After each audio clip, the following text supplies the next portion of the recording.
नमस्कार। विभिन्न परीक्षाओं में पूछे जाने वाले बहुत ही इम्पोर्टेंट प्रश्न, ये प्राचीन इतिहास के प्रश्न हैं। पहला प्रश्न, भारतीय उपमहाद्वीप में कृषि के प्राचीनतम साक्ष्य प्राप्त हुए। देखिए, भारतीय उपमहाद्वीप में कृषि के प्राचीनतम साक्ष्य प्राप्त हुए। इस प्रश्न के अनुसार ही चार ऑप्शन जैसे दिए हैं, इसमें से कौन सा सही है? मेहरगढ़, कोल्डिहवा, लहुरा देव, टोकवा। तो इसमें से किसमें प्राप्त हुए हैं कृषि के प्राचीनतम साक्ष्य? पहला प्रश्न का उत्तर है लहुरा देव। उत्तर प्रदेश के संत कबीर नगर जिले में लहुरा देव स्थित है। लहुरा देव कहाँ स्थित है? उत्तर प्रदेश के संत कबीर नगर जिले में। 9000 ईसा पूर्व से 7000 ईसा पूर्व तक के बीच चावल के साक्ष्य प्राप्त हुए हैं। मेहरगढ़, जो पाकिस्तान के बलूचिस्तान में, आप सभी को पता है, यहाँ से 7000 ईसा पूर्व के गेहूं के साक्ष्य प्राप्त हुए हैं। गेहूं के साक्ष्य कहाँ प्राप्त हुए हैं? मेहरगढ़ में, पाकिस्तान के बलूचिस्तान में स्थित है। जबकि लहुरा देव से चावल के साक्ष्य प्राप्त हुए। अगला प्रश्न, एक ही कब्र से 3 मानव कंकाल कहाँ निकले? कहाँ निकले? एक ही कब्र में 3 मानव कंकाल। 7, महलहा, दमदमा, लंगनाज या सराय नाहर राय। कहाँ पर प्राप्त हुए? दमदमा से 3 मानव कंकाल एक ही साथ में। अगला व्याख्या देख लें। उत्तर प्रदेश के प्रतापगढ़ जिले में स्थित दमदमा से प्राप्त शवाधानों में 5 युग्म शवाधान मिले हैं, एक शवाधान अलग है। 3 मानव कंकाल एक साथ मिले हैं।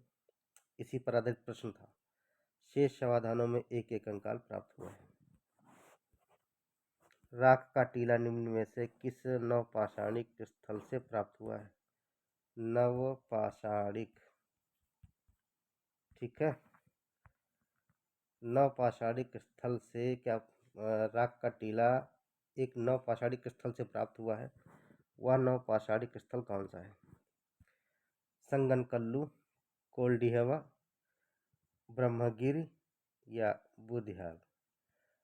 तो प्रश्न नंबर तीसरा, संगनकल्लू से प्राप्त हुआ है। क्या प्राप्त हुआ संगनकल्लू से? राख का टीला। राख का टीला संगनकल्लू से। संगनकल्लू कहाँ है? कर्नाटक में मैसूर के पास बेल्लेरी जनपद में संगनकल्लू स्थित है। कहाँ स्थित है? संगनकल्लू स्थित है कर्नाटका में। यह नवपाषाणिक स्थल के से राख के टीले प्राप्त हुए हैं। चौथा प्रश्न है आहर सभ्यता के बारे में। देखिए, इसमें आहर सभ्यता के बारे में बात की गई है। आहर सभ्यता से संबंधित कुछ विचार रखे गए हैं। आहड़वासी तांबा गलाना जानते थे। धातु का काम आहड़वासियों की अर्थव्यवस्था का एक साधन था। यहाँ से काले लाल रंग के मृद भांड प्राप्त हुए। मृद भांड जानते होंगे, बर्तन मिट्टी के, जिन पर सामान्यतः सफेद रंग से ज्यामितीय आकृतियां उकेरी गई हैं। तांबा गलाना जानते थे आहड़वासी। अर्थव्यवस्था जो कि एक साधन था, क्या? धातुओं का काम। लाल रंग के मृद भांड मिले हैं। सामान्यतः सफेद रंग की ज्यामितीय आकृतियां भी उकेरी गई उन पे। यहाँ लोग चावल से परिचित थे। तो इसमें सही हो जाएगा ये वाला, पहला, दूसरा, तीसरा सही हो जाएगा। चावल से परिचित नहीं थे ये लोग। अगला, तो इसमें पहला सही हो जाएगा। नवदा टोली किस राज्य में स्थित है? भाई, कहाँ स्थित है नवदा टोली? गुजरात, बिहार, उत्तर प्रदेश या मध्य प्रदेश? पांचवा प्रश्न है नवदा टोली कहाँ स्थित है? भैया, नवदा टोली एमपी में है। नवदा टोली का उत्खनन डेक्कन कॉलेज पूना के प्रोफेसर एच डी संकालिया ने कराया था। यह स्थल यह जो स्थल है ताम्रपाषाणिक स्थल है। 1500 से 1300 ईसा पूर्व के मध्य इसकी निर्धारित समय बताया गया है। कहाँ स्थित है? नर्मदा टोली, मध्य प्रदेश के। ठीक है, अगला प्रश्न देखें। भीमबेटका किसके लिए प्रसिद्ध है? गुफाओं के शैलचित्र के लिए, बौद्ध प्रतिमाओं के लिए, खनिज के लिए, या सोन नदी के उद्गम स्थल के लिए? भीमबेटका, तो भीमबेटका गुफाओं के शैलचित्र के लिए प्रसिद्ध है। भीमबेटका प्रागैतिहासिक शैलचित्र कला का श्रेष्ठ उदाहरण है और यह मध्य प्रदेश में रायसेन जिले के अब्दुल्लागंज के समीप स्थित है। इन गुफाओं में जीवन के विभिन्न रंगों को पेंटिंग के रूप में उकेरा गया है, जिनमें हाथी, हिरन, सांभर आदि के चित्र हैं।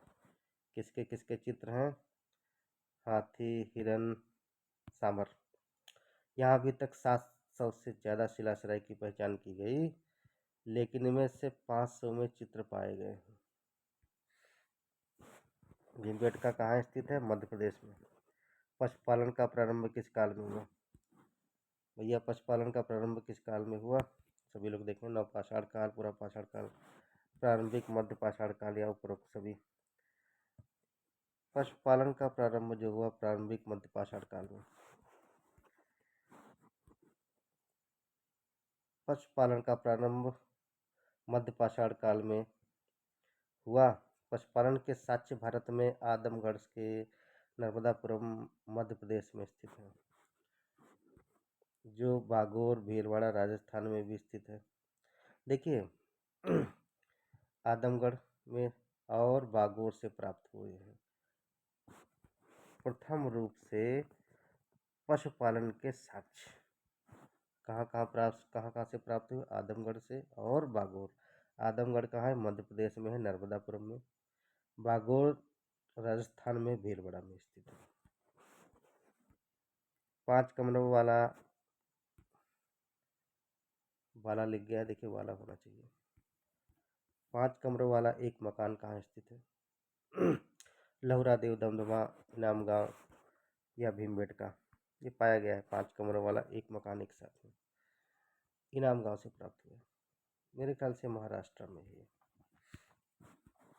अगला, इनाम गांव से 5 कमरों वाला एक मकान है जो 1300 से 1000 ईसा पूर्व में 4 कमरे, इसका समय बताया जा रहा है 1300 से 1000 ईसा पूर्व के मध्य। 4 कमरे आयताकार है और एक कमरा वृत्ताकार है। इसमें 100 से अधिक घर और अनेक कमरे अब तक पाई जा चुकी हैं। आहड़, देखिए बहुत ही महत्वपूर्ण प्रश्न भी है। आहड़, बालाथल, ओजियाना, गिलुंद, बागोर ताम्रपाषाण के स्थल हैं। आहड़ हो गया, बालाथल हो गया, ओजियाना, गिलिंद और बागोर ये ताम्रपाषाण के स्थल हैं, जो कहाँ स्थित है? राजस्थान, मध्य प्रदेश, उड़ीसा और ठीक है उत्तर प्रदेश। तो ये सभी जो है खुदाई से प्राप्त हुए, जो राजस्थान से प्राप्त हुए। उपरोक्त तांबे के स्थल दक्षिण पूर्वी राजस्थान के बनास घाटी में स्थित होने के कारण इससे बनास संस्कृत भी कहते हैं। ये सब क्या है? बनास संस्कृत कहा गया है। मानव द्वारा सर्वप्रथम कौन सा अनाज प्रयोग किया गया? कौन सा अनाज भैया सबसे पहले मानव ने खा लिया, प्रयोग कर लिया? बाजरा, चावल, जौ या गेहूँ? इनमें से हो जाएगा जौ।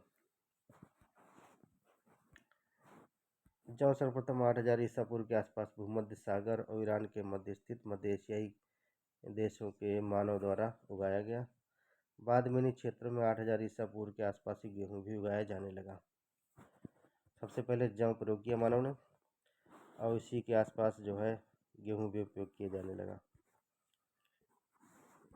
आगे देखेंगे। ठीक है, ये थे महत्वपूर्ण प्रश्न। जो लोग नए हैं चैनल को सब्सक्राइब कर लें। धन्यवाद।